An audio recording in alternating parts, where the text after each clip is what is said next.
Come on. I see us on Restream. Okay. Just is sending data to both. But both Yes, popped on up at the same time. Twitch. Oh, maybe it's updated then. Maybe that's why we had to log back into it. Maybe so. We're on Twitch. Says we're on Twitch. Says we're on YouTube. I see us on this end. Yes. I'm going to listen to the stream.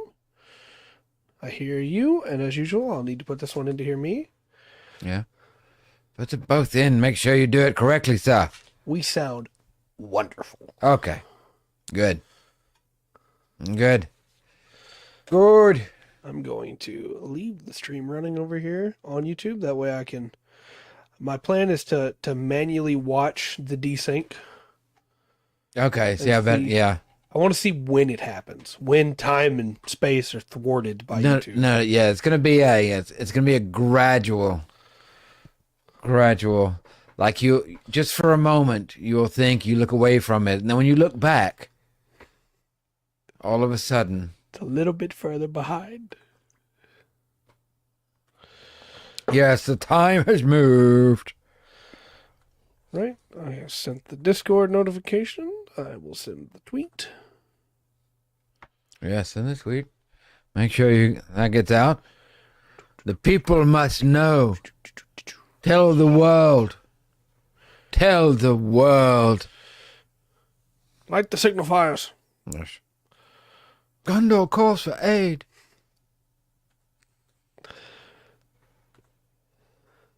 All right. The tweet has been sent. All right, you got everything sent out? Yes. Good. All right. Very nice. I did not have a pre-show topic ready. Bum. So I'm going to make one up on the fly. Okay. I hope you're prepared for this. We'll give it a shot. How many hot dogs do you feed to a dog that is standing on the sand that has been out in the sun all day long? I don't know. How many hot dogs do you give the hot dog? I don't know. I don't probably as many. If you got him, give him as many you want, as long as you got some water to drink too. Yeah. You know. I don't know.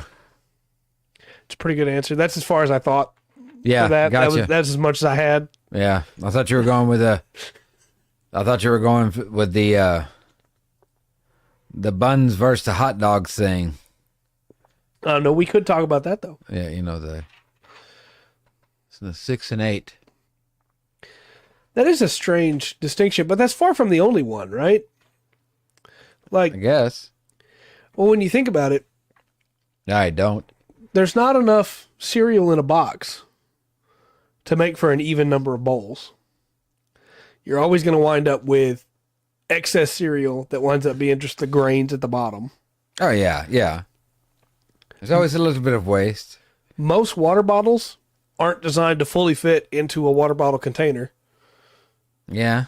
It fits all but the tiniest part of the water bottle because the container's made to include the lid as well. But you can't fill the lid when you're trying to fill it because then the water can't go into the lid. Right. That's a faulty design choice. Okay. A gas tank can never be truly full because as soon as you crank the car... Well, yes, but it'll be in use. I don't know. That doesn't... You can get, especially on some older cars, you can get the gas up to the lip. I guess maybe once you put the cap on, but the cap usually kind of seals down. Yeah. On the thing, you can get pretty close. Yeah. Why does Hawaii have interstates? Do they? Yeah. I don't know. Why does Alaska have interstates? Let's see. Well, I could understand it more than Hawaii. Yeah, that's true. Yeah. It's a long connection though. Yeah. Well, yeah, it is. Why do we just call future plans for Canada and the tunnel in the Pacific? That's what it is. Yeah. Yeah. That could be it. Yeah. Yep. Why do we call them airlines when they don't land on lines anyway? They land on runways. Why do we call them runways when planes land on them? And they fly in a curve. I don't know. Mm-hmm. I don't know. It's like some of the classic ones, like why do we park on a driveway and drive on a parkway? Mm-hmm. But these are questions the eternal questions.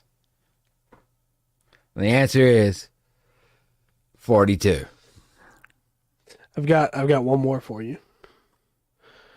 Why is it that we call the ends of a bread loaf Yeah. the heels? When a heel, something should only have a heel at the end of a foot, right? Or the end of a run, Well, but there's heels on both sides. you know, Why is it not a bread shelf? well, because Or a bread it bookend. would be really silly to call the ends of the bread the baby faces. That's true. So That's a good point. so we go with heels. Hello, Roxanne. What about when you have potato bread? Does Hello. that mean that somebody Hello. just hit somebody with a real punch with bread? I don't. Oh, maybe. Do you have the receipt? That's a good question. All right. Can the bread cut? I don't know.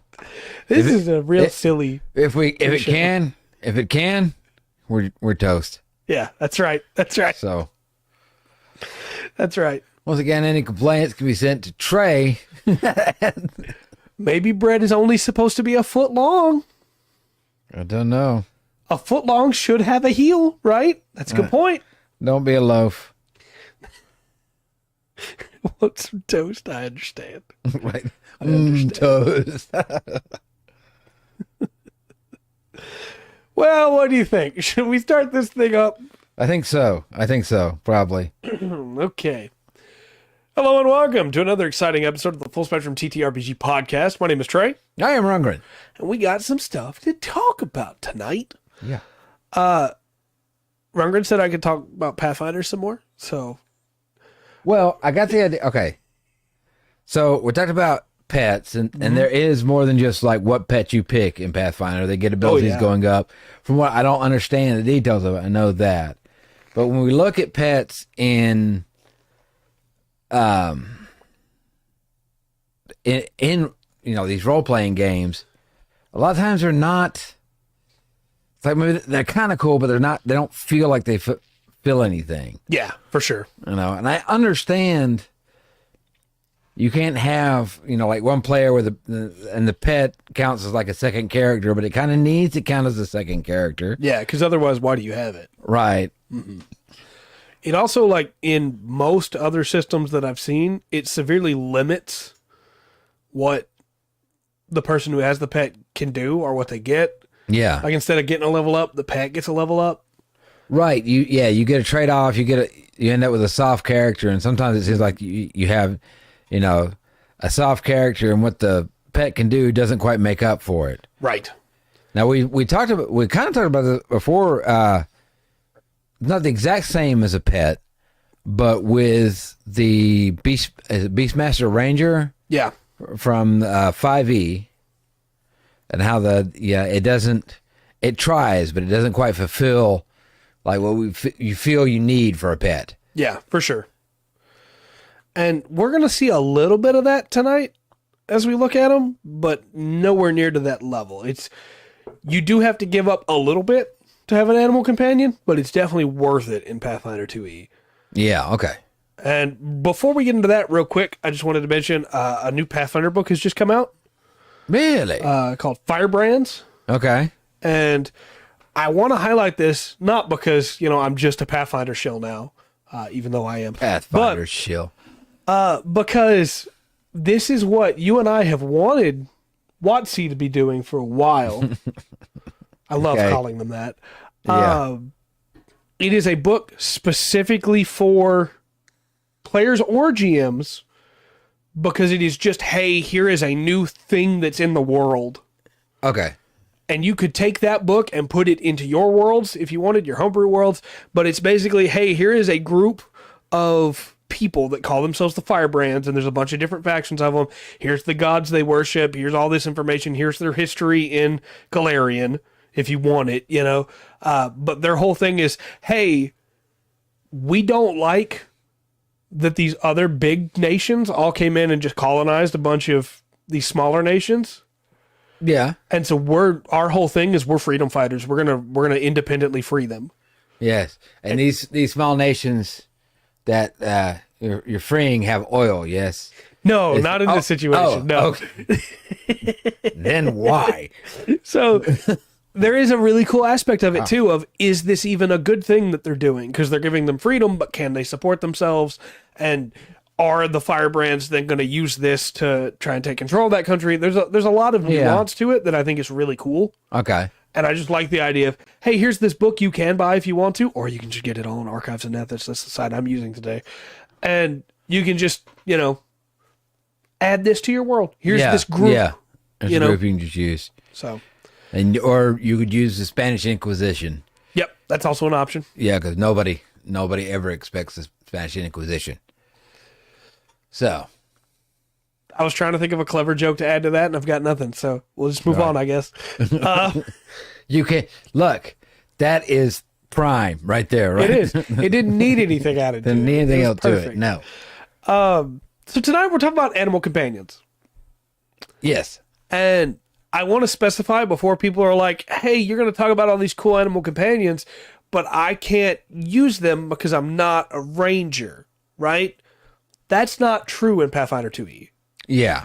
You can take the Beastmaster archetype. You can take the, what is it called? The animal. I have it pulled up here. The.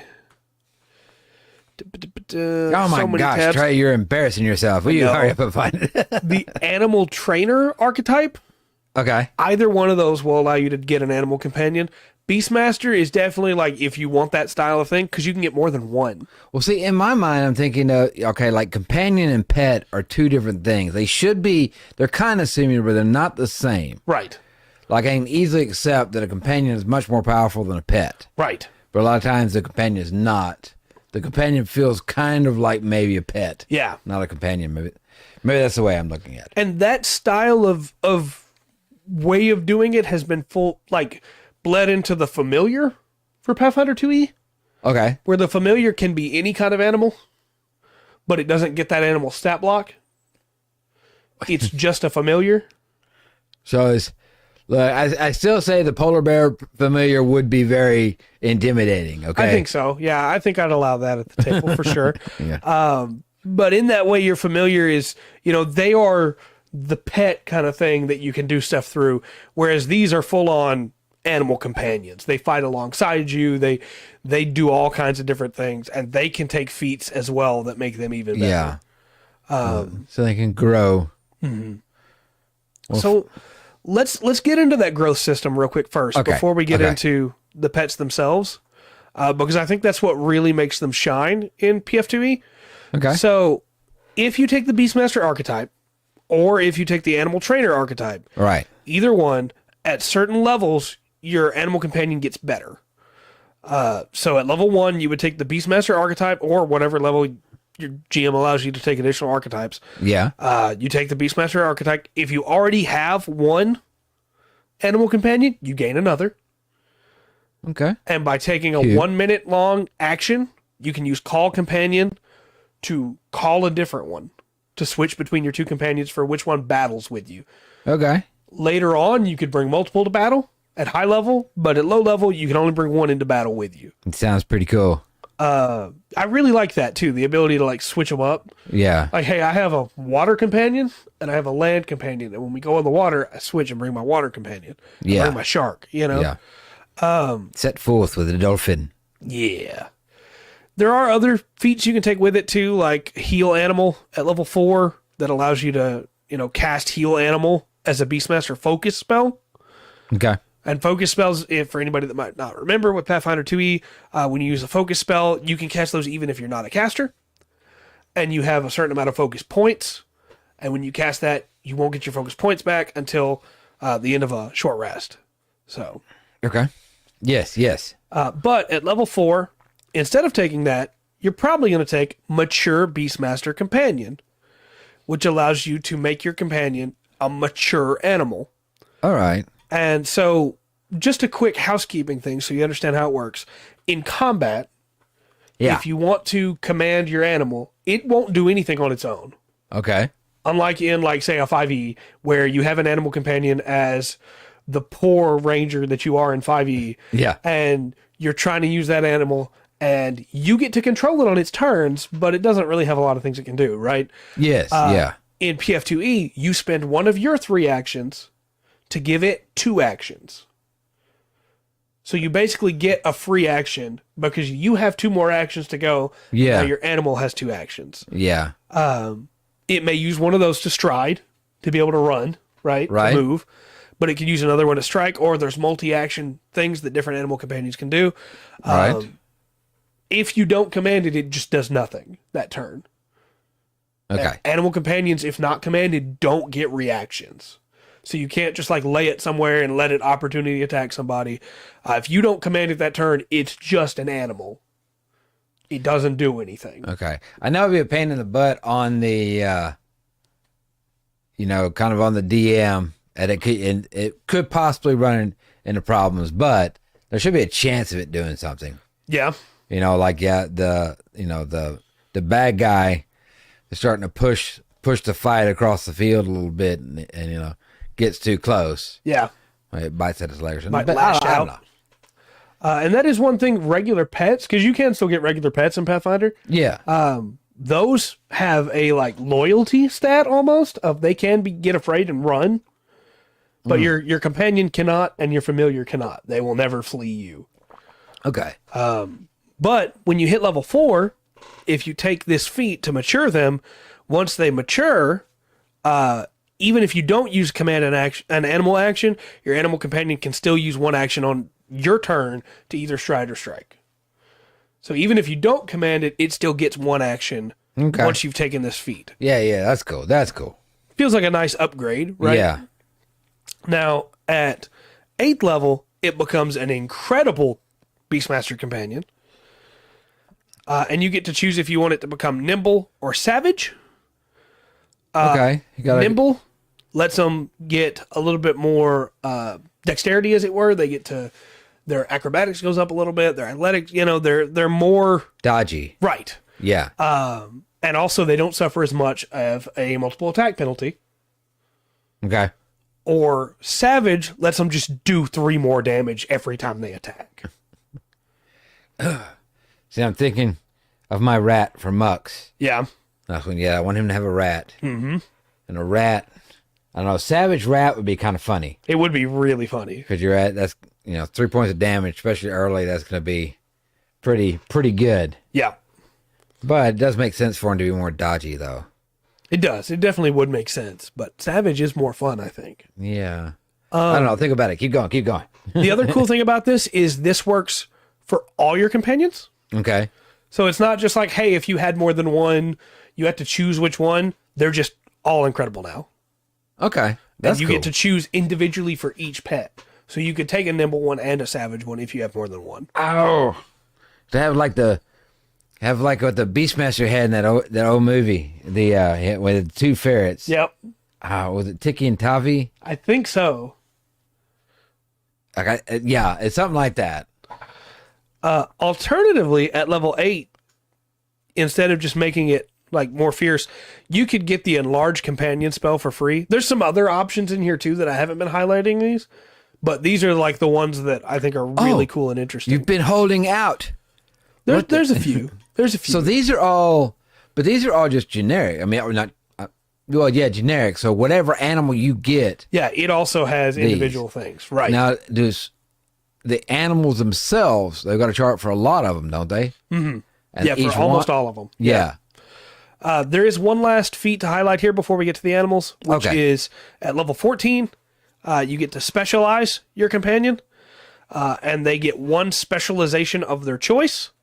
And you can choose this feat again with subsequent levels and specialize them even more. And so the specialization would be like, hey, I want them to, let me get the whole chart up here. I want them to be an ambusher, or I want them to be a bully. And for instance, ambusher, if they're in their natural environment for whatever animal type they are, they can sneak even if they're observed. Yeah. Okay. That's cool. If they're a bully, they can terrorize foes with their dominance and push them around the battlefield. So they get individual, and like one of the coolest ones is Shade, where they just become a shadow. Yeah. And get dark vision and resistance 5 to all damage except force. That's cool. That's pretty great. It is. Lots of cool options here. I do want to mention as well, at level 8, your beast can grow in size. So that theoretically you could ride it. Yeah. Which is really cool. Look, I did think about being a snail racer. Yeah. So. I understand. And that's pretty much the same for Animal Trainer as well. The big difference for Animal Trainer is that you get Splendid Companion as compared to Incredible Companion. Because again, as an Animal Trainer, you're not focused on like controlling a bunch of them. It's just one. Yeah. And so you also get to increase in proficiency rank in performance for the pet. Eat away, to sir. master. Enjoy your meal. Instead of acrobatics or athletics. Okay. Because you're training the animal. It's not. Yeah. It's not a battle. It is a battle companion, but it's not. That wasn't what you originally planned for it. You know. Right. So. Yeah. Enjoy your meal. So, having said all that, let me get into the types of animal companions. All right. And I figure we're going to cover just the basic ones today. And when I say basic, I don't mean just basic animals. I mean also like the rare ones. Well, at least I want to look at what you get when you're given an animal. Yeah. Let's say a capybara. Do you get a bite attack? Hey, King. Or hello. Yeah, and I definitely want to get into that. Okay. But the reason I say that is because you could get an animal companion, or you could get a construct companion. If you're a summoner, or take the summoner archetype, you can get an eidolon. Okay. If you're a witch, or you take the familiar archetype, you get a familiar. There's also undead companions that you can take if you take the necromancer archetype. And the undead companions have their own rules, where they are also animals or humanoids. I want to make a necromantic squirrel girl. I got it. So just a lot you can do there. Again, we're not going to get into all the different undead ones tonight, but the undead ones also have their own feats that make them grow, and so do the constructs. You know, it's like I said, I went down a rabbit hole. Yeah, so let's sit with the pets, the fluffy stuff that you like, or you could get an undead doggy. Yes. One last house cleaning thing. There is a special action that pets can take called support. Your animal companion supports you. You gain the benefits listed in the companion's type support benefit entry, and each individual animal has a different support benefit. Okay.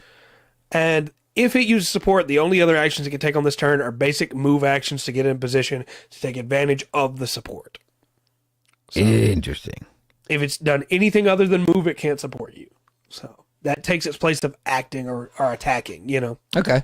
Now, again, this is a huge list. So I figure I'll give you a couple to start off with, and then maybe we'll move to some of the more interesting ones. But an ape, for instance, starts off small. It can be an ape or other primate. It has melee fist, which is one action. Damage is 1d8 bludgeoning. Okay. It has its own stats: strength +3, dex +1, con +2, int -4, whiz +2, charisma +0. It has 8 hit points, but those hit points go up every time you level. Okay. So it gets stronger as well. Nice. It's got intimidation as a skill. It has low light vision, 25-foot regular speed, 25-foot climb speed. Its support benefit is that it threatens your foes with menacing growls. Till the start of your next turn, if you hit and deal damage to a creature in your ape's reach, the creature becomes frightened 1. Okay. And its advanced maneuver, which is a special move, each pet has their own special move, is frightening display. Your ape makes a loud and frightening display, throwing a foe off balance. The ape attempts to demoralize the target creature. The display gains the visual trait and doesn't require language. While frightened by this ability, the target is flat-footed to your ape. So it doesn't give you flat-footed. Right. But your ape could run up next to you, demoralize somebody, and then boom. Now when he goes to hit him, you're flat-footed, you know? Yeah, yeah. Yeah, King, we're trying something different. Yes, we are. All right. So that's an example of what a stat block looks like for a pet. So each one has its own little special thing it can do, as in some kind of support role in some way. Yep. Okay. And again, they only get better as they level, and as you take feats that will buff you, some of the effects go to them as well. it's really cool the way they do these. Yeah, because in let's say in 5e, what most of the time the best thing you probably get out of a pet, even your familiar. Well, the familiar's got the spell thing, Right. do that, but your pet is get it to help. Yeah. Help action. A help action to give you advantage. Maybe give you flanking if you took an owl. Yeah. Something like that. The biggest problem is that most of the time you have no way to make them better. So let's say you play a ranger and you take a bear, think trinket from Critical Role, right? Yeah. Eventually that bear's getting locked away somewhere because it still only has 9 HP. Right. And you're fighting things that can do way more than that by looking at it. Yeah. That's a problem. But when your ape is rolling around at 56 HP at level 5, Yeah. you're doing okay. This makes me think of I think it's the D&D, the 5e, the Essentials kit. Yeah. Because in there they had, for people who are playing solo, it was a helper character. Minions. Is that what they called it? I think they called them tokens, but Yeah, I don't remember. But that's what they had in there. They put them in there. power. And those were kind of cool. Mm-hmm. Those were kind of cool. And I don't know, these pets feel much cooler than a lot of the ones I've seen. It doesn't quite feel like you have your own stat sheet for them. Right. Like they have their own thing going, but there's definitely a lot more you can do with them. Yeah, they're still not as good as a player, but they're definitely useful. Yeah. This next one I want to throw at you, power through numbers for sure. This next one I want to throw at you is the Arboreal Sapling. Okay. Your companion is a walking tree. An ant, yes. Yep. You can only get this if you're a member of the Leaf Order. Okay. So if you're a Leshy, you can take this. If you're a Druid, you can take this. A lot of different options to be able to do that. Starts off as small, of course. Melee is a branch, 1d8 bludgeoning. It has Stealth as a skill, 8 hit points to start. Low light vision. Its support benefit is your Arboreal Sapling plants roots around your foe, Yes. impeding its movement. Until the start of your next turn, if you hit and deal damage to a creature in your sapling's reach, the first square the creature moves into after taking that damage is difficult terrain. Its advanced maneuver, definitely inspired by Lord of the Rings, is Throw Rock. Yeah. The Arboreal Sapling interacts to pick up a rock within reach or retrieve a stowed rock, then throws it with a ranged rock strike that deals a base of 1d6 bludgeoning damage with a range increment of 30 feet. Yeah, that's pretty cool. The next one I have for you is, of course, a badger. Now we're talking. Can the pet have a companion? Right. Your companion is a badger, wolverine, or other big mustelid. Yeah. Starts off as small, of course. The jaws are 1d8 piercing, but it also has claws, which are 1d6 slashing. And technically, if it's in position already, it can swing twice because it gets 2 actions. Okay. Starts with 8 hit points. It's skilled in survival. Okay. It has low light vision and scent imprecise for 30 feet. All right. Moral setting question. If a tree or plant creature is a living creature, that should mean all plants are alive. Does that mean I could make undead plants? Probably, but I don't think they'd be that stout. Yeah, they probably wouldn't be quite so... And the only argument I would give against that, actually, because to have that magic a lot of times in the universe it's in, you are dedicated. Those are seen as just life. Yeah. Right. So any doing of that magic would not like a honey badger would fall under that. That's what I was thinking. Yeah, but doing that magic wouldn't allow you to access that magic. Right. To undead trees. Anyway. And just a reminder too. These get bigger. You can ride them. You can ride the tree. You can ride the badger. Yeah. So it's like honey badger. Where we got honey badger, wolverine, regular. The European badger. Yep. Maybe a stout. Yeah. Stoat, I'd say probably a stoat. Yeah. Yeah. Lots of good options there. Yeah. Now the badger has 25-foot walk speed, 10-foot burrow speed, 10-foot climb speed. Okay. Very important rules thing. You cannot ride the badger underground. Well, if you hold on tight enough. The support benefit is that it digs around your foe's position, interfering with its footing. Until the start of your next turn, if you hit and deal damage to a creature your badger threatens, the target can't use a step action unless it can step through difficult terrain until it moves from its current position. So again, a step is the 5-foot short move that you can do to disengage and still get a little bit of movement. This stops that from happening. Gotcha. No necromantic cannibal druid. No, that would be a great villain, though. Yeah. Who is true. I mean, yeah.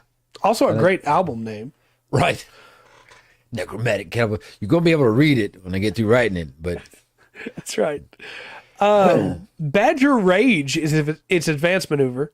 Nice. But the Badger can't do this if it's already fatigued or raging. Yes, it would. Yes, it would. Very for sure. You're going to love this little blurb. The Badger enters a state of pure rage that lasts for 1 minute until there are no enemies it can perceive or until it falls unconscious, whichever comes first. It can't voluntarily stop raging. While raging, the Badger is affected in the following ways. It deals 4 additional damage with its attacks, with its bite attacks, and 2 additional damage with its claws. Yeah. It takes a -1 penalty to AC. It can't use actions that have the concentrate trait unless they also have the rage trait, and the animal companion can seek even while raging.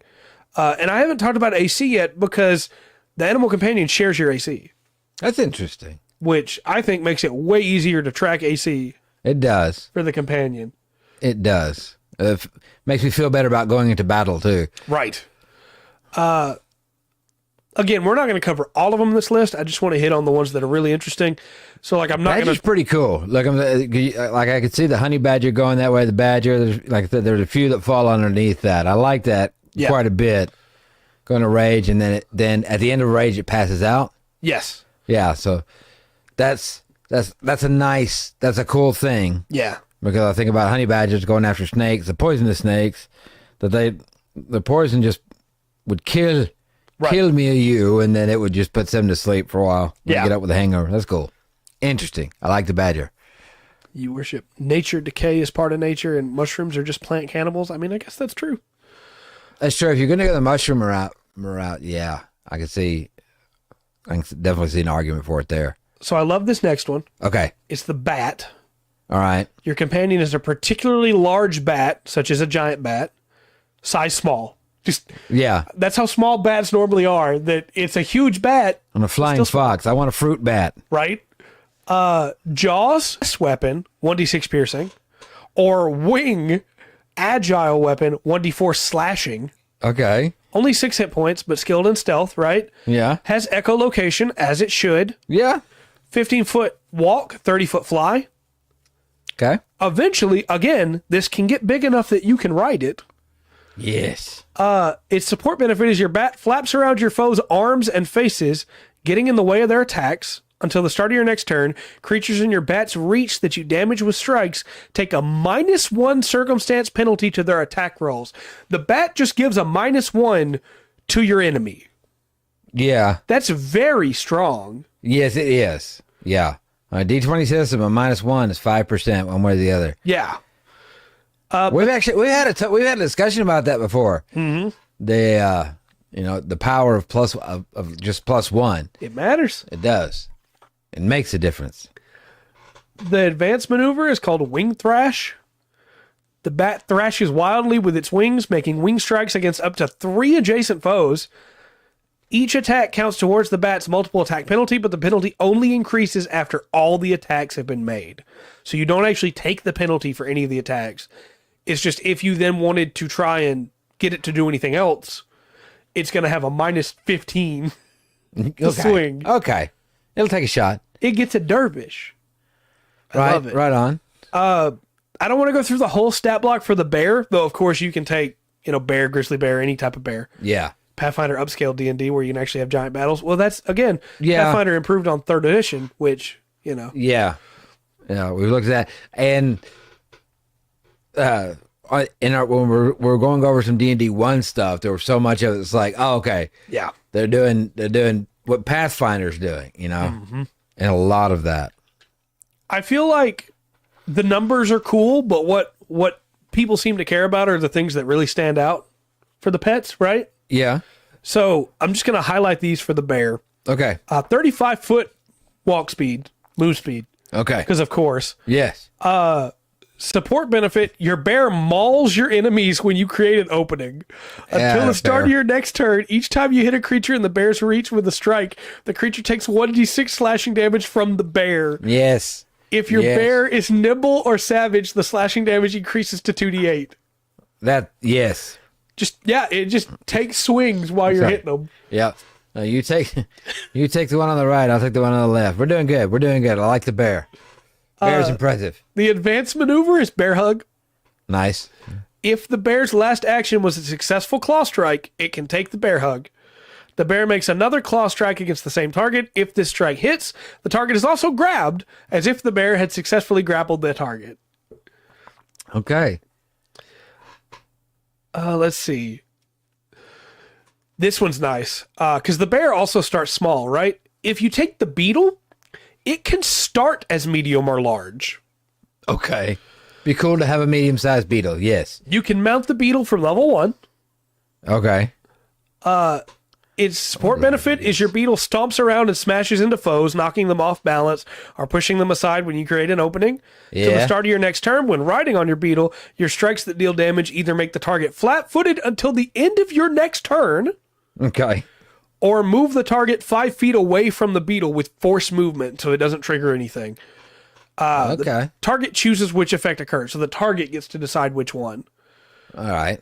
And then, as an advanced maneuver for 2 actions, the beetle can hustle, and it just strides 3 times. It gets 3 times of full movement, and its regular movement speed is 35 feet. So it can get quick, is what you're saying. Yeah, it moves 100 and... Hold on. Wait, you said 35, right? Yeah, I'm trying to do the math in my head. 30, For some reason, I was 30, making it 105. 50. Yeah. Yeah. 105 feet. That's a lot. Yes. Let's see. You can take a bird, of course. Bird has some cool stuff. The boar is pretty cool. Okay. The boar can gore your foes with its support benefit. That's cool. To the start of your next turn, your strikes that damage a creature in the boar's reach also deal 1d6 persistent bleed damage. Okay. And if it's nimble or savage, which means if you've made it to level 12, Right. or level 14, I'm sorry, the persistent bleed damage increases to 2d6. Okay. And then it has a charge for its advanced maneuver where it strides twice in a straight line and then makes a tough strike. As long as it moved at least 20 feet, it gains a +2 circumstance bonus to its attack roll. God, giant boar would be terrifying. Right? I think some people might underappreciate just how terrifying that, a frenzied boar could be. I feel bad for just skipping over the bird, so let me just mention the support benefit. The bird pecks at your foe's eyes when you create an opening. Nice. And does 1d4 persistent bleed damage, and the target's dazzled. So, yeah. Pretty cool. Yeah. Not bedazzled, just dazzled. Right. So now we're getting into some of the weird ones. Camel. And you can take either a camel or a llama. Okay. Medium or large to start. Okay. Right. Of course. Yeah. 35-foot movement. Giant walking tree covered in flesh as a giant bat perches in its branches. I mean, you can play a Leshy. So you could be a tree man with a giant bat companion. And it could perch on your arms. Yes, and you hang the skin of your foes from your Pathfinder's from pretty your cool. branches. So the support benefit for the camel is the camel makes a ranged attack to spit a long string of saliva at a foe within 10 feet. That's disgusting. On a hit, the foe is dazzled for 1 full round. Okay. The advanced maneuver is sand stride. The camel strides twice with a +5 foot circumstance bonus to speed, so instead it gets 40 feet instead of 35. Okay. Ignoring difficult terrain caused by rubble, sand, and uneven ground. Next up is the capybara. Yeah, now we're talking. This starts small. It has a melee attack with its head where it bashes them Okay. for 1d6 bludgeoning. I know you were curious what the damage was. Yes. Does have a 15-foot swim speed on top of its regular movement speed. Right on. The support is you gain a +1 circumstance bonus on your next attack roll to strike a foe within your capybara's reach.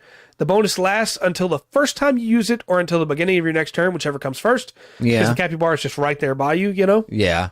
Question no longer becomes, is it right? But where is stopping me? Yes. That's fair. What's stopping me? That makes more sense even. For 2 actions, the advanced maneuver for capybara is distracting spray. The capybara sprays an adjacent target with its scent glands. The Yeah. target must attempt a fortitude save. Wiping off the musk takes an interact action and ends the effect. This uses a trained DC using the capybara's constitution modifier or an expert DC if the capybara is specialized. Nice. On a critical success on the save, the creature's unaffected, right? Right. On a success, they're clumsy for a round, clumsy 1. Okay. On a failure, they're clumsy for a minute.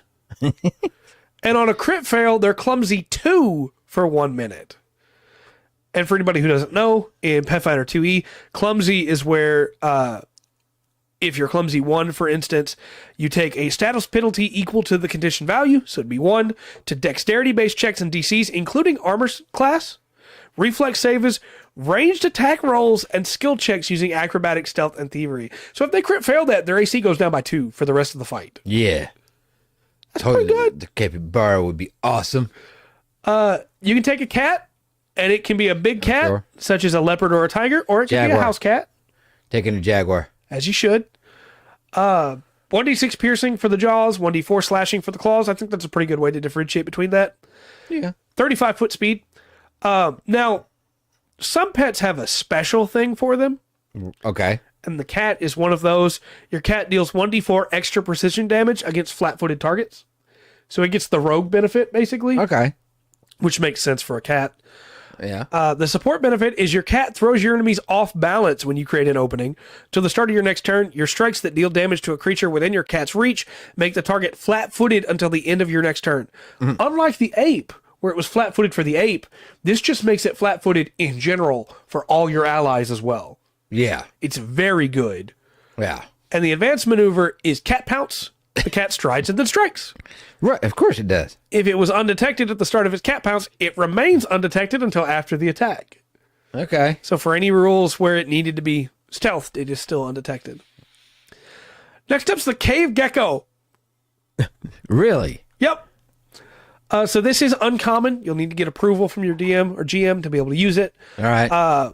But the cave gecko, any kind of gecko or a knoll, support benefit is your cave gecko helps you stay afoot, leaning into you and propping you up as a maneuver, or as you maneuver your opponent till the end of your next turn, as long as you are adjacent to the cave gecko. If you attempt to disarm, shove, or trip an opponent and roll critical failure, you get a regular failure instead. Okay. If you're going to play a grappler, Yeah, it saves your butt a little bit. take this archetype, take this gecko.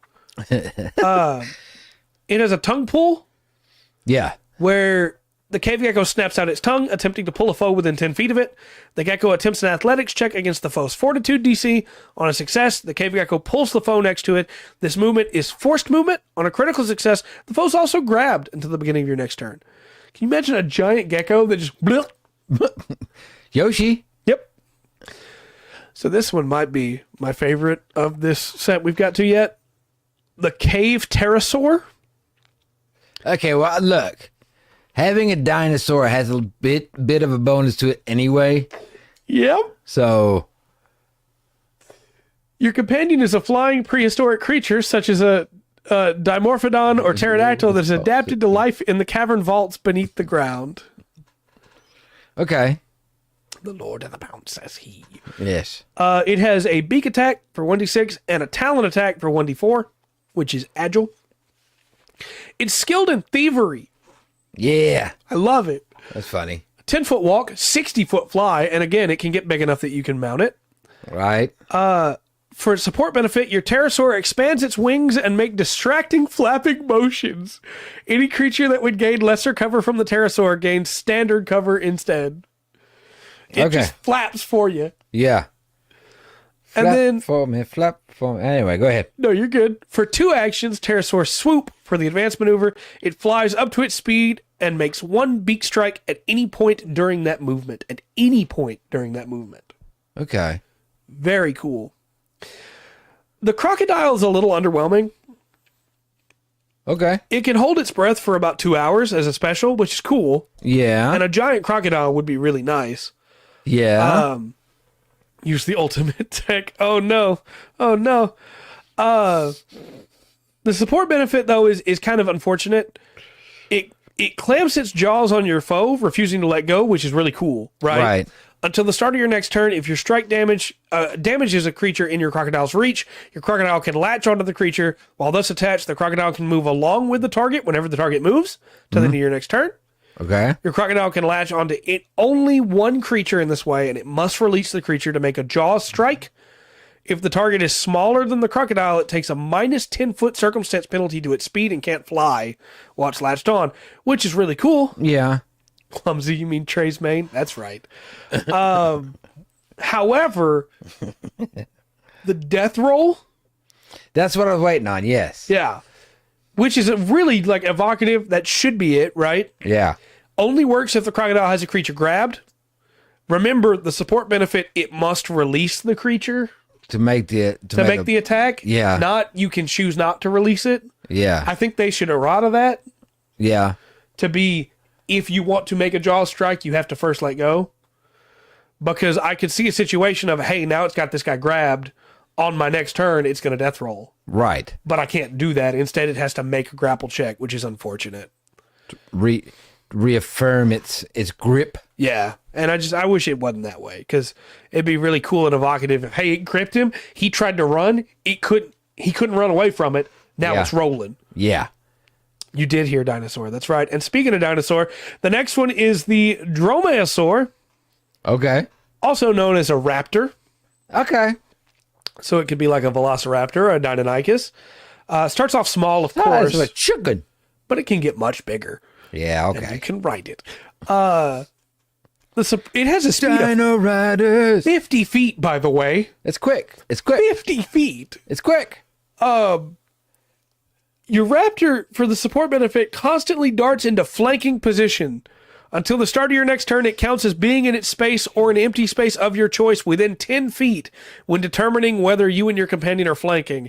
You can Okay. choose a different space for each of your attacks. Very interesting. I think darts back and forth. Yep. It can Clever flank girl. multiple targets at a time. Clever girl. Its advanced maneuver is darting attack. The raptor steps up to 10 feet and then strikes, or strikes and then steps up to 10 feet. That sounds like a cool pet. Yeah. Would not turn down a raptor that did not want to eat me but eat everybody else. That sounds pretty handy. Next up's the elephant. Oh. Starts off large, of course. Elephant Yeah. or mammoth. Yeah, both those would be rather intimidating. Damage is high, too. The It should tusk be. is 1d8 piercing, Yeah. and the foot is 1d6 bludgeoning. Go. Yeah. So, you told me the same thing about that as you did about kind of like charge counterattack. Anyway, moving along. The damage is high. Most of these things start at 1d6. Starting at a 1d8 is pretty good. It is. It is. The special is, of course, you can mount it because it starts large, so you can mount it from level 1. Even as a medium creature. Your support benefit is your elephant trumpets noisily and menaces your enemy. The first creature within your elephant's reach that you hit and deal damage to before the start of your next turn has difficulty hearing as its ears ring from the noise, taking a -4 status penalty to purely auditory perception checks until the end of your next turn. Okay. Hello, Faith. Welcome. The cool thing about this to me is for anybody that's like, well, this is cool, but why would I do that on a ranger? Don't forget, you don't have to take these on a ranger. The free archetype variant rule is one that almost everybody seems to encourage Yeah. because it means you could be playing a caster and have Beastmaster archetype. You could be playing a fighter and have Beastmaster archetype, a champion and have Beastmaster archetype. Yeah. Anybody can get a pet. There's ways. Anybody. And if your pet dies, you spend 1 week of downtime, which you're already going to be getting anyway because Pathfinder 2e doesn't have adventuring days, Okay. and you get it back. See. Very cool. Just real quick, too, the advanced maneuver on the grabbing trunk for the elephant. It grabs its foe with its trunk and carries it off. Okay. Uses its athletics to grapple a creature up to 2 sizes smaller than the elephant in its trunk. The target is grabbed or restrained. The elephant repositions the target to another space in the elephant's reach. There's no save. Right. You just get grabbed by the elephant. And there's a lot of things that are going to be 2 sizes smaller than an elephant. Yep. What you saying? There is, of course, the basic horse. The horse, of course. Mr. Ed. Stop it. Mount feature starts medium or large, of course, because it's a horse. Until the start of your next turn, if you're mounted on your horse and move 10 feet or more of the action before a melee strike, add a circumstance bonus to damage for that strike, equal to twice the number of weapon damage die. So that's pretty good. Yeah. And if your weapon already has the jousting trait, increase the trait's damage by 2 per die instead. Elephant jousting would be really impressive. It would. It would. Terrifying. How you feel about a hyena companion? Look, I think it would be very cool. I know a little bit about hyenas, and they don't have a very pleasant life. Nope. So hyena would be cool. Can you guess what the hyena's support ability is? Pack tactics. It's either pack tactics or testicle bite. I think you're going to like this way more. Okay. Also, King, I am afraid to ask why specifically a female hyena. Yes, you are. Yes, you are. The support benefit is the hyena mockingly yowls at your enemies and bites at them when you create an opening. Till the start of your next turn, each time you hit a creature in the hyena's reach with a strike, the creature becomes frightened 1 as the hyena just yowls at them. Yes. It also has a gnaw, which is the advanced maneuver. If it hits with a successful jaw strike, the strike's target takes 1d6 persistent bleed damage and takes a minus 10-foot status penalty to its speed until it removes the bleed. If the hyena is a specialized animal companion, the bleed damage increases to 2d6. All right. So this next one, really cool. Okay. It's the leg chair. Your companion is a strange creature akin to a chair with bestial legs. All right. All right. Medium or large, and you can mount on it. You sit in a leg chair. I don't know if you could have 10 female hyenas. That's a lot. That's a lot. I don't know if the rules account for that. The support benefit for the leg chair, it moves its limbs in the way of enemy attacks. Like trips them? Yep. You gain lesser cover from your leg chair against all attacks, not just ones where the leg chair would be in the way. Okay. And its advanced maneuver is careful withdrawal. The leg chair carefully extricates you from a dangerous position. It steps twice and then strides. Nice. So just do-do, boom. Of the RG-G7. The Regazi, that's the one that Kavra was piloting, that had the jet cover on top of it and then was a multi-suit afterwards. Okay. Yes, you could have a living golden throne. Absolutely. Yes, Joel Osteen would be so jealous. The only thing out of CCA that I enjoyed was the mechs, so to speak. Home suits were great. The animation at that. Everything else was crap. The Monitor Lizard is next. That would be a cool one. Starts off medium, so if you're a small creature, you can ride it, Yeah. Support benefit, the Monitor Lizard distracts an adjacent opponent with a snapping, jaws, and rapid movements. To the start of your next turn, if your strike damages a foe, anytime the foe attempts an action with the Manipulate trait until the end of your next turn, it must first attempt a DC 5 flat check. On failure, the action is disrupted. That may not sound like a lot. Just 5, flat check. If they roll higher than a 5, they get it. Yeah, it was a chance. But it's a chance. It's a chance that they won't be able to complete their action. And you can do this forever. Yeah. This is just a thing your pet can do instead of attacking every single time you're in combat. Yeah, Komodo dragon will be terrifying too. Mm-hmm. I don't have a dinosaur, but I got the next best thing. Right. Next up is a moth. Mothra. Name my chair Greg. Yes, absolutely. It becomes Mothra. Sweet. 1d6 piercing, by the way, which is awesome. Special feature of the moth: your moth is invisible to echolocation. Interesting. Very cool. The support benefit, your moth releases a shower of dust to reveal your foes. Till the start of your next turn, if you damage a concealed or hidden creature in your moth's reach with a strike, that creature requires only a DC 3 flat check to target if it is concealed, or a DC 9 if it's hidden. The reduced DC lasts until the end of your next turn. So you just basically get, bam, they have a harder time hiding now. Yes. That's pretty cool. That's very Mothra-esque. Like I can picture the powder coming off the wings. I can too. Yeah. Well, at least you're getting good at something there, Faith. Right? That's the important thing. No moss. Get good at something and you're good. These are way too big to get in your ear. Well, they start off small, so I mean, Not that small. You start off getting good at dying, Faith, and then you can get good at living. Take that You advice. get busy dying, you get busy living. I do want to highlight real quick the advanced maneuver too for 2 actions. The moth flaps its wings and emits ultrasonic squeaks that scramble the senses of nearby creatures. Choose one creature within 30 feet of the moth. The creature must attempt a fort save. This uses a trained DC using the moth's constitution modifier or expert if it's specialized. Okay. If they succeed, the target treats all creatures as concealed on its next area attack before the start of your next turn. It just can't see anybody. Okay. Even if it succeeds. Right. If it fails, the target treats all creatures as concealed until the start of your next turn. So it doesn't even really get to attack. Right. Yeah. If it's a crit fail, it also is stunned 1. Very interesting. Nice. But you're living right now while doing it. Ha. Next up is the ooze form chair. Ooh. So this is an alchemical ooze that uses pseudopods to move around. Yeah. Starts out medium or large, so you can mount it right away. Okay. It likes looking like a chair. I want you. The thing, I probably wouldn't use any of the actions of it. I just ride it around. That would be my only mode of transportation. It can sense nearby creatures through vibration in the air. So it has imprecise sense with a range of 30 feet, just as a free thing it can do. Okay. Which is pretty cool. Its speed is only 20 feet, though. So it's a little slow. Yeah, I want to float around, slime around.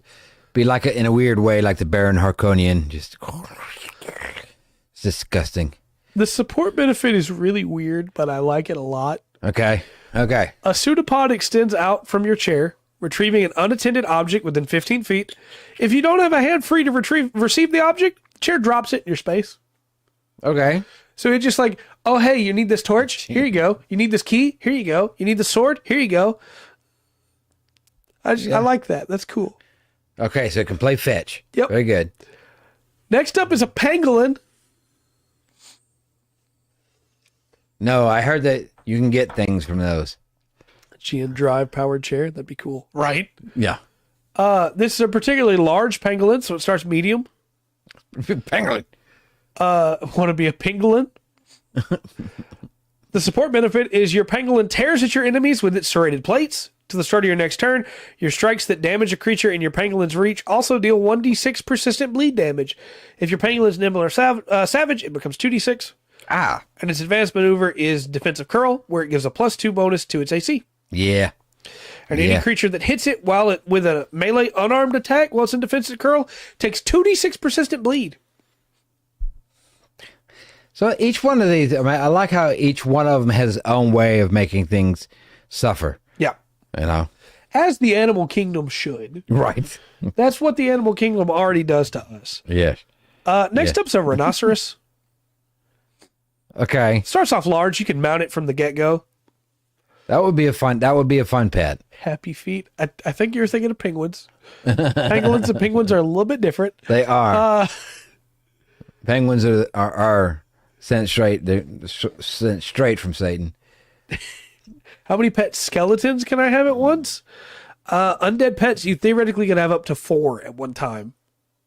So, and you can do that as well with animal companions. If you take the right feats, you can have 4. And just switch between them like Pokemon. Yeah. So the support benefit for your rhino is your rhino swings its heavy head to unbalance your enemy. The first creature within your rhino's reach that you hit and deal damage to before the start of your next turn becomes clumsy 1 until the end of your next turn. Which, as we've already said, reduces their AC by 1, so it's very good. Yeah. Then I'm sure you can guess what the advanced maneuver is. A charge, probably. It's a charge. It strides and makes a horn strike at the end of its stride. As long as the rhino moved at least 20 feet, the horn strike deals 1d8 additional piercing damage or 2d8 additional damage if your rhino's nimble or savage. Nice. So, very, very strong. You know what a group of rhinos are called? Do you know what a group of rhinos I do are called? not, no. It's a crash. A crash of rhinos. That is so good. Yeah. Can I have 4 rhinos and just walk around as the crash? What we laugh is okay because rhinos are funny. They are very blind, very hard of seeing, and will usually choose violence at anything that besmirches their vision. Right. But a lot of like zookeepers and stuff, when the rhinos know their scent and stuff, they're like big puppy dogs. That's awesome. A big puppy dog too. Yeah, you don't want to make that puppy dog mad. No. They'll be bouncing around and playing. It's kind of terrifyingly funny. You know what else is probably like a big puppy dog? What? The riding drake. Yes. Yes. This is a dragon without wings. Right. And you can start off large. Okay. Battle unicorns. That's right. Yes. The battle unicorns. That's a rhino. I have a battle unicorn. Sheldon and Greg. Trans Am in my chair. That would be very cool. So this thing starts out large. It has 45 foot of movement. Oh, is it ad tab? Is it? Is it Nightbot? I think we might have just missed an ad. Oh, okay. So the support benefit, a unicorn. Yeah, got a unicorn. Your Drake snorts fire in your foes' faces. Till the start of your next turn, each time you strike while riding the Drake and hit a creature in the Drake's reach, creature takes 1d4 fire damage from the Drake. If your Drake's nimble or savage, it increases 2d4. This just flat isn't as good to me as a lot of the other ones because you have to be riding it for this to work. Yeah. And it's only 1d4.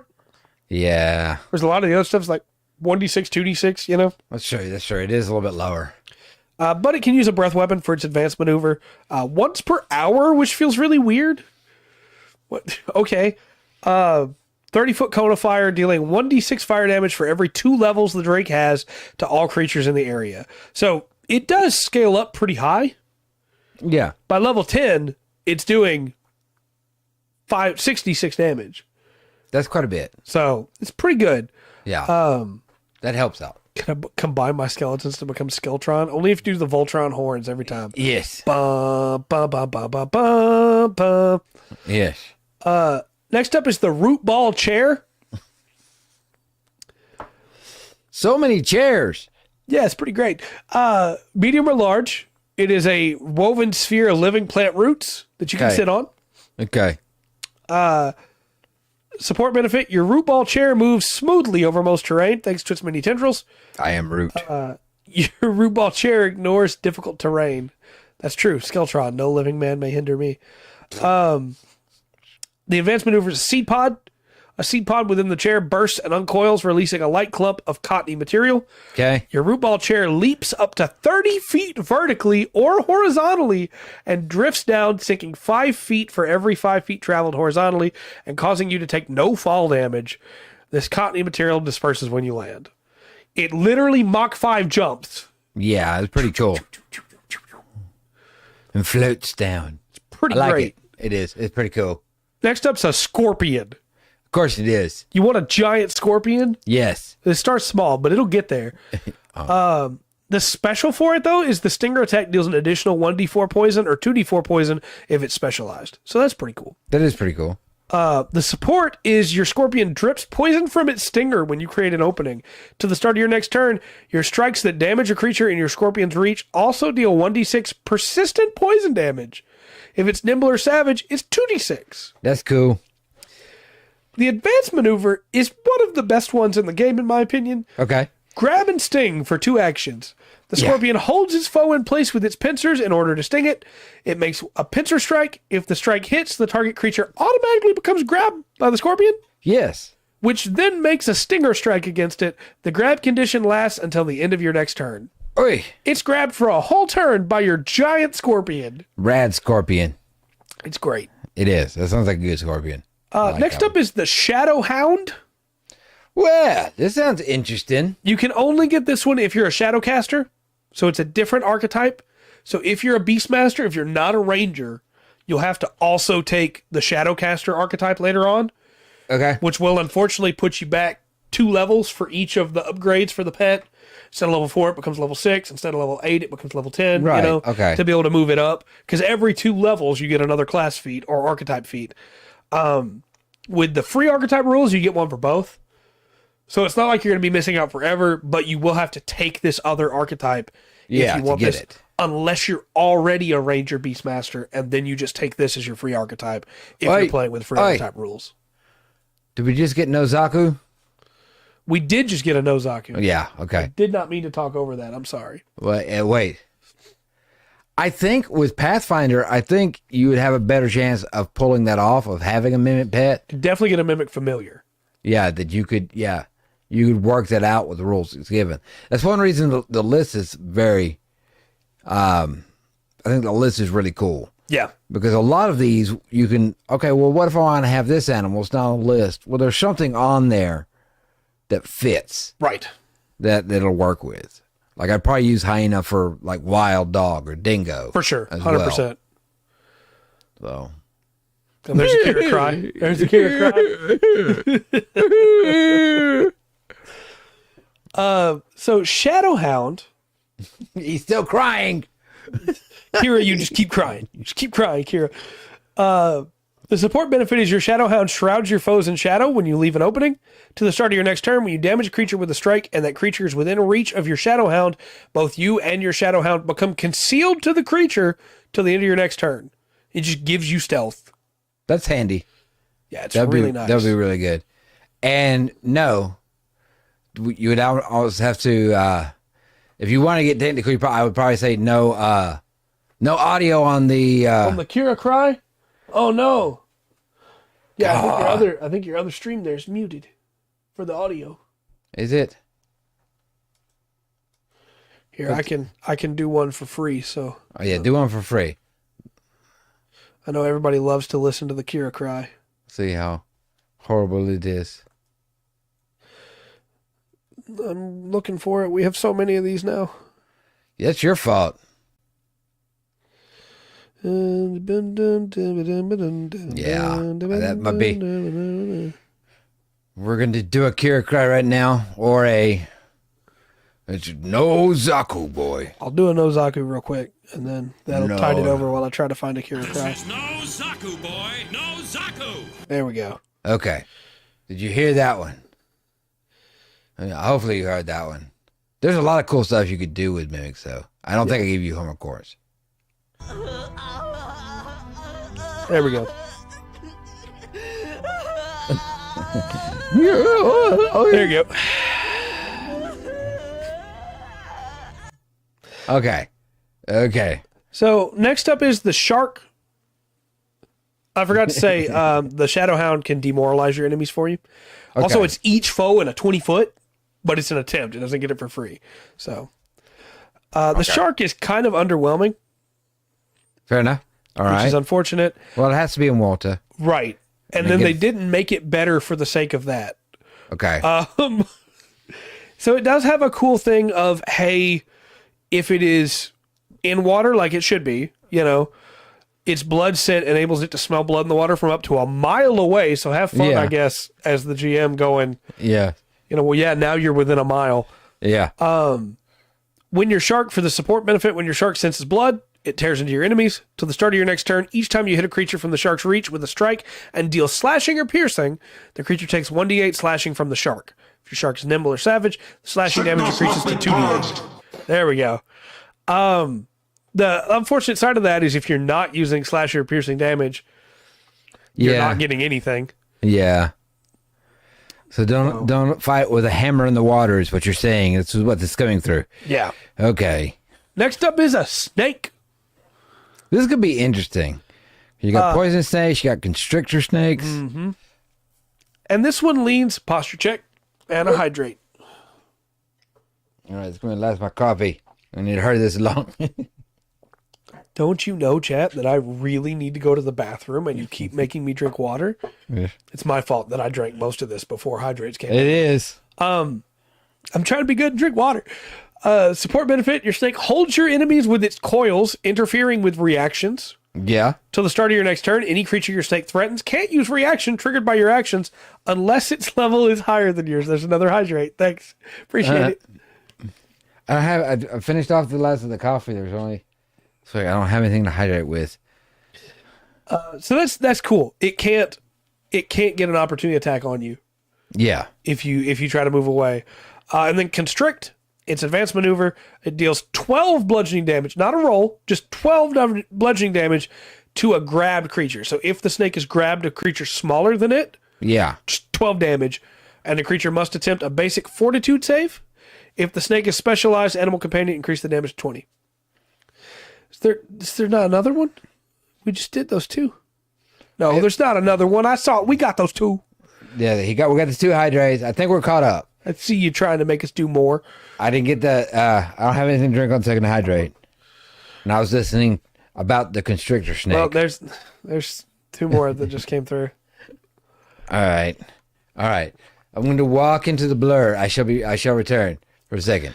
But keep going, Trey. Okay. I've drank 2 more times, chat. I did it. We shall see. So you wound up being right, Faith. Next up is the Terror Bird. And I like that they called it the Terror Bird because they specifically say it's a large species of flightless carnivorous avian. This is just a cassowary. Which is a terror bird. Yeah. But they also left it open that way to go, hey, you could make it an ostrich or an emu or anything like that. Emu? Sure. I never know how to say that one. Which is cool, but obviously cassowary is the right. Rugrat's butt is still in focus. I have no butt. I'm not worried about it. The cassowary is the right choice, right? It is large, so you can mount it from the get-go. I feel every strand of my terror bird's hair. I mean, he's your companion, so yeah, probably. 40 feet of movement. Mount it right away. The support benefit is your terror bird screeches at your enemies when you create an opening. Until the start of your next turn, your strikes that deal damage to a creature within your terror bird's reach make the target flat-footed till the start of your next turn. For everybody, it's just flat-footed. And then the advanced maneuver for 2 actions is Tearing Clutch.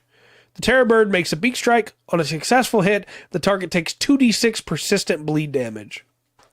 So, very strong. And you have 3 hydrates to catch up to, sir. Oh, God. You people are jerks. All right. One thing, yes. Cassowaries are terrifying. An emu and ostrich would be good in that. Thanks, Will.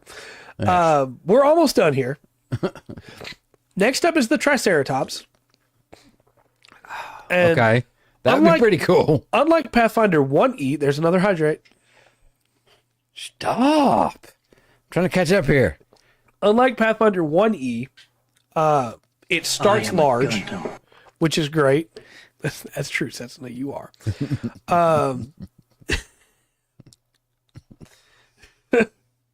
The cool thing for this is mount it right away, 25-foot movement, but it's very strong. There's another hydrate.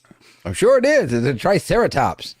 Have you read the Turtles graphic novels? Right. The original one. They're in black and white. The turtles are mean. Yeah. It's very brutal. Sorry, I know somebody probably went to the cartoon, and I do not blame you. Yeah. For that at all, or the movies. I do not blame you. Another hydrate. All right. We're almost done. I'm swimming over here. Support benefit. Your Triceratops, I almost said tricycle. Your Triceratops gores prone targets in your wake. Yes. Until the start of your next turn, your strikes that damage a prone creature in your Triceratops reach also deal 1d8 persistent bleed damage. If your Triceratops is nimble or savage, the persistent bleed damage increases to 2d8. Yeah. Then the advanced maneuver for 2 actions is Lumbering Knockdown. Your Triceratops strides up to 10 feet, then makes a horn strike. On a success, the target's knocked prone. So you can use it to knock them prone. And then help you get bleed damage. And then help you get bleed damage on them. Yeah, that's pretty cool. Pretty cool setup. Next up is a T-Rex. This should be good. Not much punching power. Nope. But starts large. Okay. As it should. You know, it's true. It is my fault. That is very true. The support benefit is your Tyrannosaurus roars and puts on a fearsome display as you attack, startling your foes. To the start of your next turn, if you hit and deal damage to a creature from within your Tyrannosaurus's reach, and by that it means the reach of its jaws, not its hands, the creature's frightened 1. And then for 2 actions, its advanced maneuvers Overwhelm. The Tyrannosaurus bears down on an enemy and pins it with its jaws. Yes, but can I have an Allosaurus? This is where I'm going with this. I need an Allosaurus, not a T-Rex. You can. Okay. You can take a Tyrannosaurus, Allosaurus, or similar large carnivorous dinosaur. Sickness must be purged. I appreciate that, King. Fair. Yes. The Tyrannosaurus makes a jaw strike. On a hit, the target is grabbed. So you can just overwhelm them. Yeah. It's very cool. This next one's a little weird. This is a rare creature, so you need approval. The Olgrim Luran. Okay. It's one of the few surviving members of a formerly lost species hatched from the last clutch of Olgrim Aksan. As it's so young, its intelligence hasn't developed yet, but someday it will become a highly intelligent creature. And Olgrim Luran has the beast trait instead of the animal trait, but otherwise functions normally as an animal companion. At least 180 more. Oh, no. A lot of hydrate. And we haven't accomplished anything yet, but thank you for playing that. Right. The Olgrim Luran grabs at your foe with a support benefit and zaps it. It's Pikachu. Okay. Until the start of your next turn, each time you hit a creature in the Olgrim Luran's reach with the strike, the creature takes an additional 1d4 piercing damage. Or is it Ditto? 1d4. Pikachu. Right. 1d4 piercing damage, 1d4 electricity damage from the Olgrim Luran. If the Olgrim Luran is nimble or savage, piercing damage increases 2d4. Okay. Okay. It can also do like a snatch and zap, where it makes a jaw strike, and if the strike hits, it becomes grabbed, and then it gets shocked, which is cool. Yeah. A vulture, but could also be a condor or other large scavenging bird. Condor's pretty big. Condor's pretty big. Starts off small here, but, obviously gets quite a bit bigger. Yeah. Fly speed of 45 feet. The special thing it has is a +1 status bonus to all saves against disease. Okay. And if it rolls a success against a disease, it rolls a crit success instead. Okay. The support benefit is the vulture retches and vomits onto a foe within 10 feet. Yep, sounds like a buzzard. Till the start of your next turn, if you hit and deal damage to the target must succeed at a fort save or become sickened 1. Sickened 2 on a crit fail. And the DC of the fort save is 12 or 14 if the vulture's specialized, plus your level, plus the vulture's con mod, which is 2 to start, but will go up. So pretty good. Pretty good save. That's why you gotta... buzzers are so disgusting. And its advanced maneuver is a reaction. Okay. And is triggered once per hour when a creature adjacent to the vulture is reduced to 0 hit points. The vulture consumes a piece of the defeated foe, regaining 18 hit points. If it's specialized, it gets 30 back instead. That's quite a bit. Yep. Next up is the Water Wraith. Okay, getting into weird stuff there. An amphibian and expressive lizard capable of changing the color of its scales as it pleases. So it's a chameleon. Do 400. Oh, goodness. You people are sick. It has a lamprey-like mouth of lacerating teeth and 8 clawed slashing feet. Wow, that sounds pretty.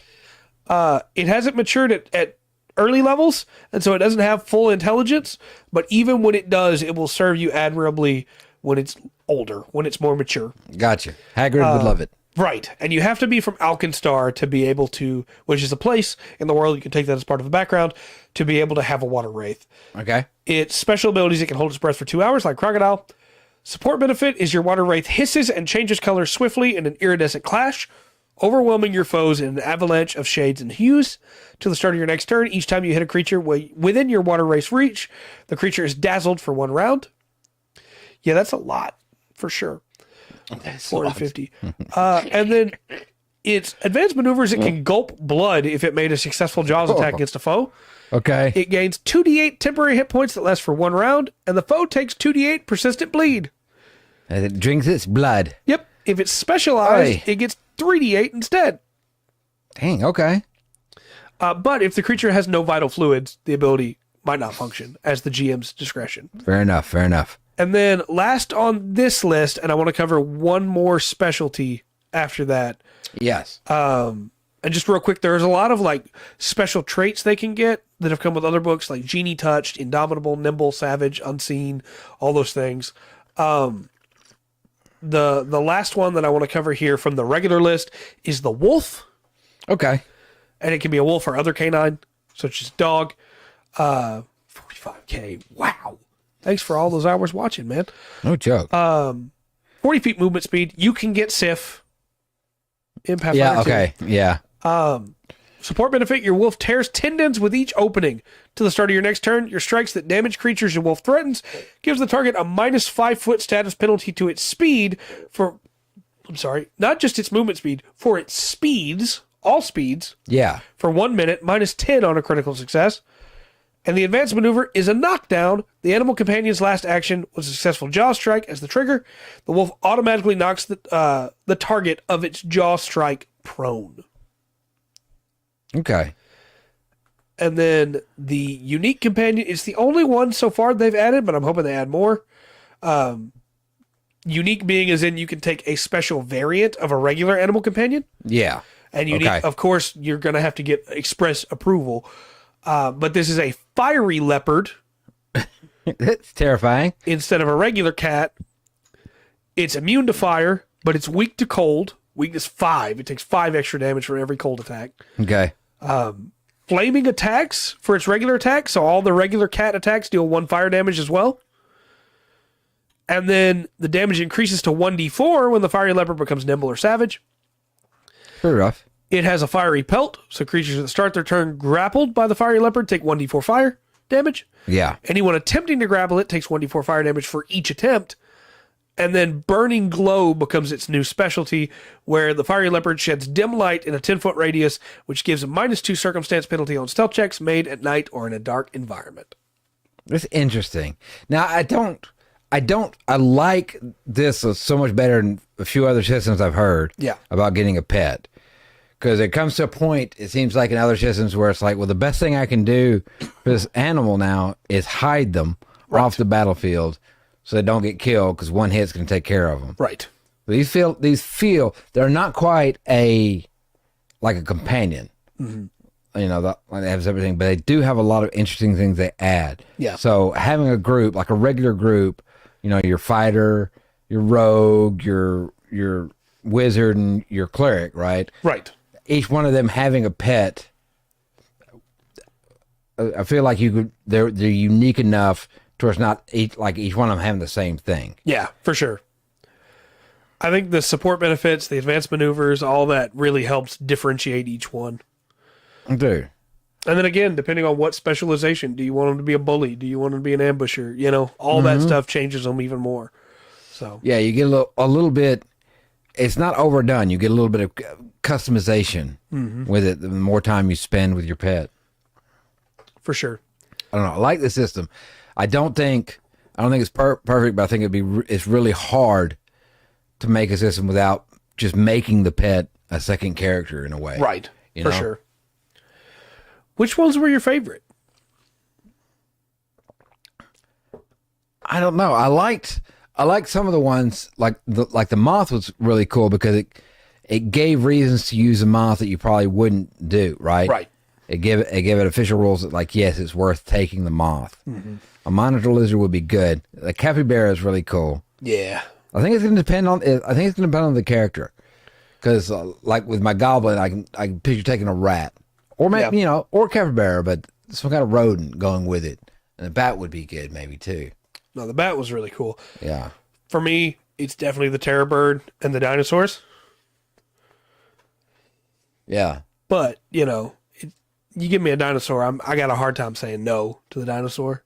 I feel like this is a lot, in a weird way. This, even though it's got a lot more stuff to it, the stuff it has is adding to it, makes it feel more open. Yeah.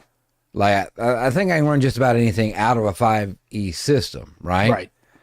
But like with the pets we went over, like I could do something like with the players, like Digimon or Pokemon, For sure. right? You know, for sure. No, I think having rules for all these options makes it a lot more fun to try and expand out from it as compared to just, well, yeah, I mean, you can just take anything and make it a pet, I guess. Yeah, and it gives you an outline for that, right? At least you've got some very specific stuff in there for very specific animals, right, or groups of animals. So, I don't know. The more we get into it, and like I know there's more than one person out there that would told me that you will like Pathfinder 2. You start looking at it. I know that's a fact. I'm pretty sure Trey probably say the same thing on that. I do like the rules to it, and I like how they're thinking a little bit beyond. Yeah, without going crazy. For sure. It was an easy thing. The easy way they added in these pets. The wheelchairs are like a big thing for me. It's like that's kind of thinking. Yeah. This is a character option. Yeah, I'm gonna mount on this chair. Yeah. and ride it around as my pet. You have different options. Yeah.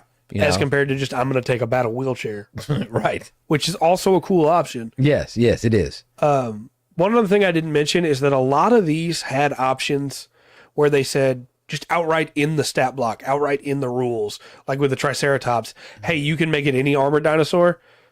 If necessary, change the horn attack and damage type to an appropriate attack for the dinosaur. If it's an ankle, for example, Ankylosaurus was what I'm thinking of. Yeah. tail attack, tail attack bludgeoning instead of damage, charge. things like that. I just think that's really cool. Yeah. You know?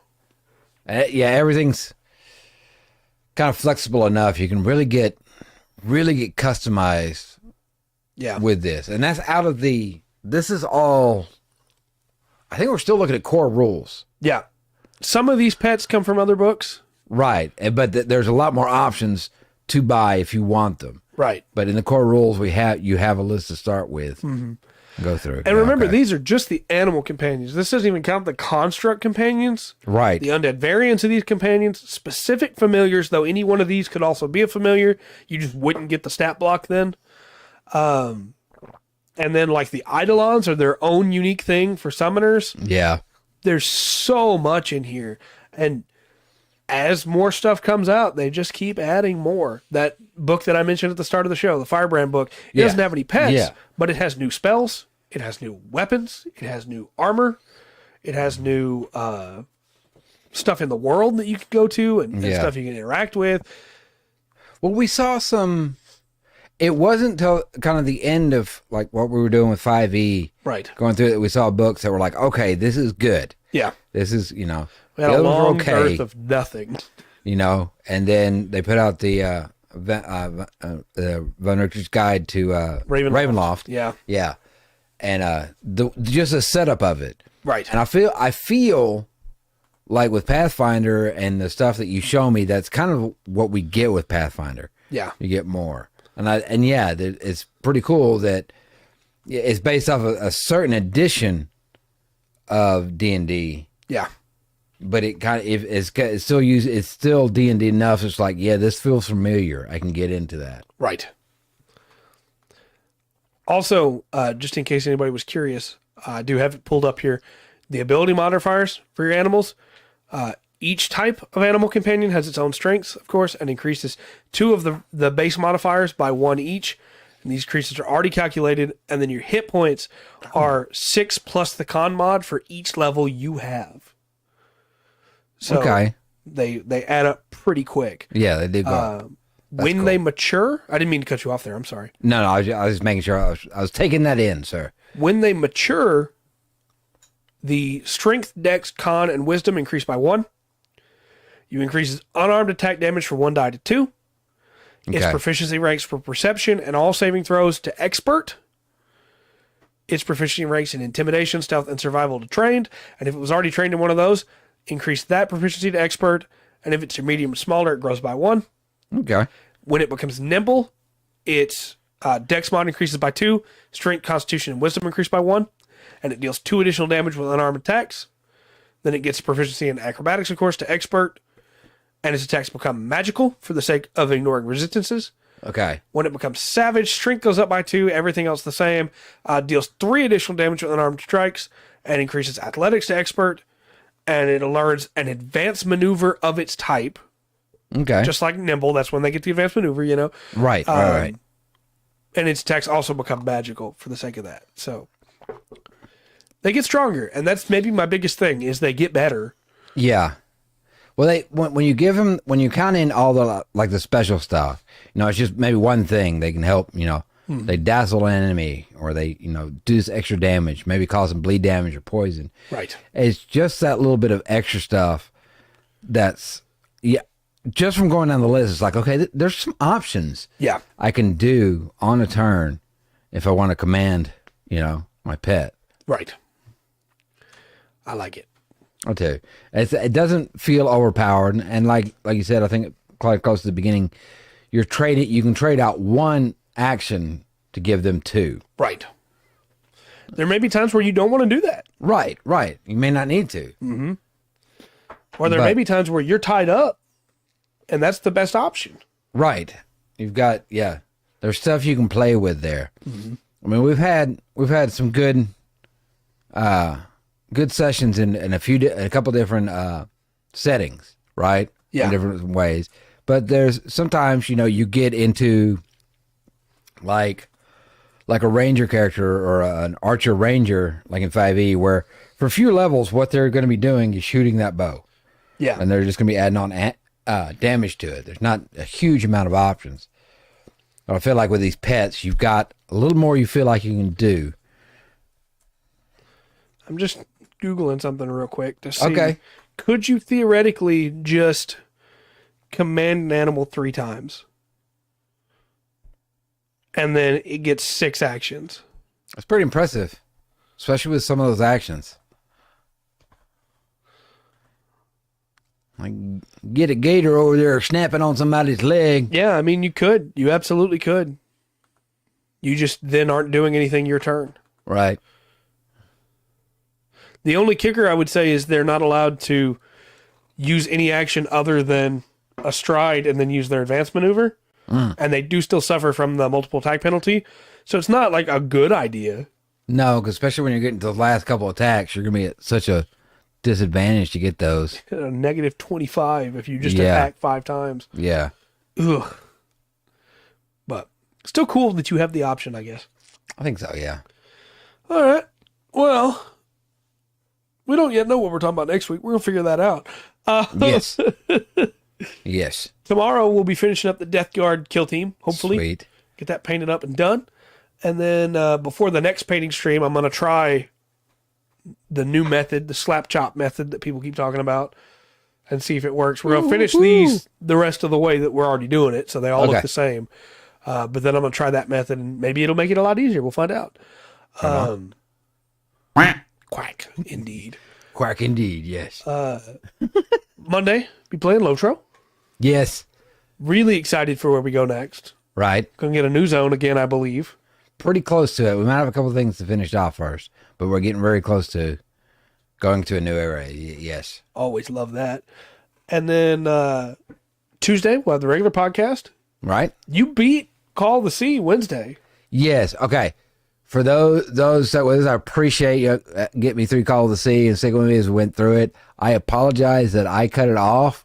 There was an end scene. And if you're there and you know what it was and you make it Tuesday, I'll reveal what the post-credit scene was.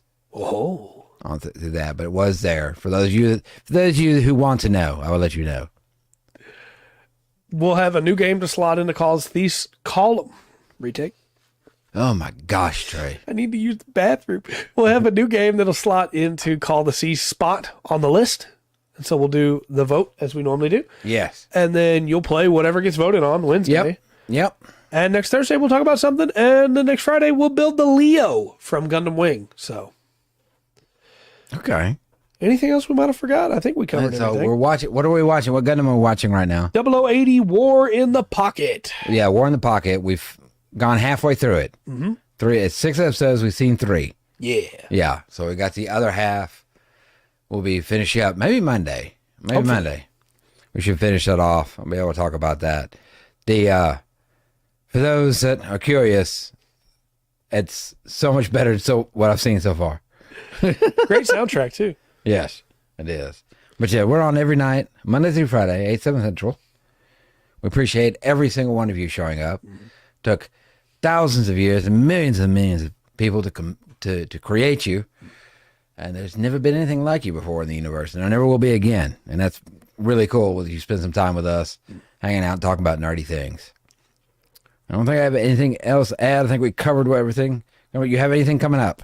Not that I can think of, just the usual stuff. You know, that Okay. Gundam design video went up today. Fair? Well, no, yesterday. So Okay. if you haven't checked that out yet and you like hearing me talk about Gundam stuff, check that out. Cops, other one. Oops, other one. Oh, okay, there you go. Right. We'll get it straight. Look. Look. We'll get it straightened out sometime.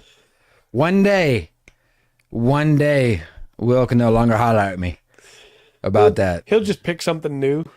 Look, give me this, Trey. Give me You're right. this moment. You're right. Eventually you'll be caught up and he can't say anything. Yes. And that is the goal. That is absolutely the goal. Well then, Until next time, I've been Trey. I've been Rungren. And this has been the Full Spectrum TTRPG podcast. Remember to always know the full spectrum that TTRPGs have to offer. Yeah.